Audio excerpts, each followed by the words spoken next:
Okay guys, for today's video ay pag-usapan natin yung request ng ng mga idol natin.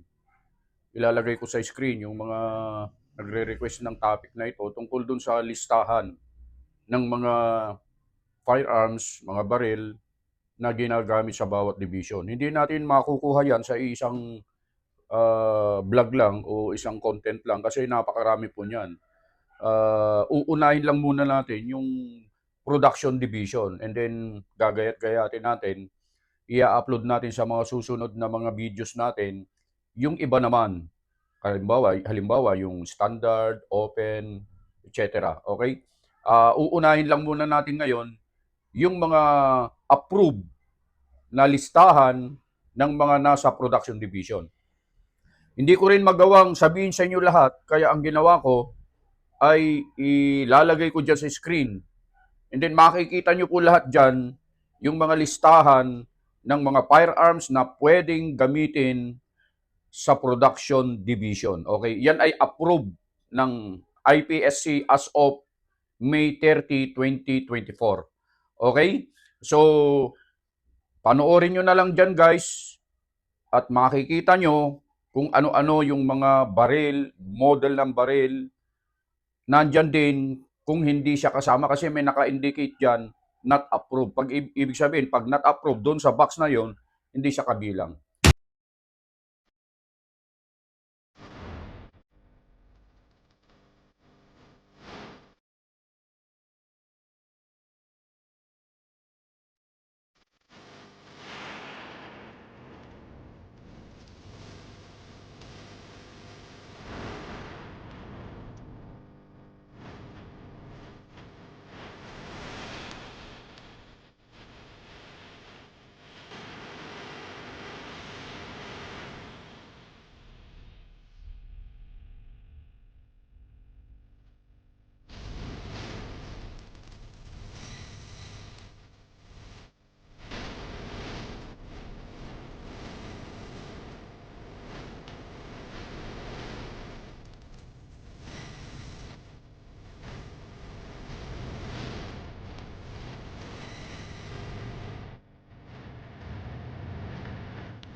Like and follow Just Vlog para sa mga susunod pa nating videos na i-upload natin. Kung pwede, pakisundan nyo naman ako sa aking YouTube channel, Just Vlog.